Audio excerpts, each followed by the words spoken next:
Hello friends, welcome to cook with Priya. இன்றைக்கி நம்ம வீடியோவில் புது கிரைண்டர் வாங்கினதுக்கப்புறமா நம்ம அதை எப்படி சீசனிங் பண்ணுறது அப்படிங்கிறத தான் நம்ம பார்க்க போகிறோம். பாருங்கள், நம்ம கிரைண்டர் வாங்கினோன்னே அதில் எவ்வளோ தூசி இருக்குது அப்படின்ட்டு. இதே மாதிரி தூசி கல் எல்லாமே கிரைண்டர் வாங்குறப்ப இருக்கும். இதை நம்ம எப்படி க்ளீன் பண்ணுறதுன்னு பார்க்கலாம். இப்போ இந்த கிரைண்டரை நம்ம தண்ணி ஊற்றி சும்மா கழுவி மட்டும் எடுத்துக்கலாம். அதே மாதிரி நான் பச்சரிசியை ஒரு 3 மணி நேரம் ஊற வச்சு வச்சுருக்கேன். ஃபஸ்ட் எடுத்தோடனே நம்ம இந்த பச்சரிசியை தான் அரைக்கணும். கொஞ்சமாக தண்ணி சேர்த்து கிரைண்டரை நான் ஆன் பண்ணிட்டேன். இப்போ நம்ம கொஞ்சம் கொஞ்சமாக அரிசி சேர்த்துடலாம். சேர்த்து இது நல்லா நைஸாக வர வரைக்கும் இதை நம்ம அரைச்சி எடுத்துக்கணும். அப்போ தான் இதில் உள்ள கல் தூசி எல்லாமே இந்த அரிசியில் ஒட்டிட்டு வந்துடும்.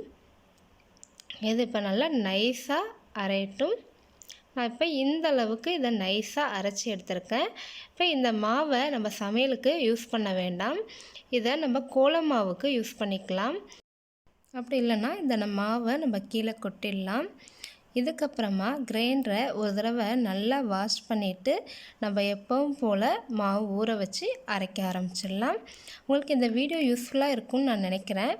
நான் உங்களை அடுத்த ஒரு புது வீடியோவில் சந்திக்கிறேன். பாய்.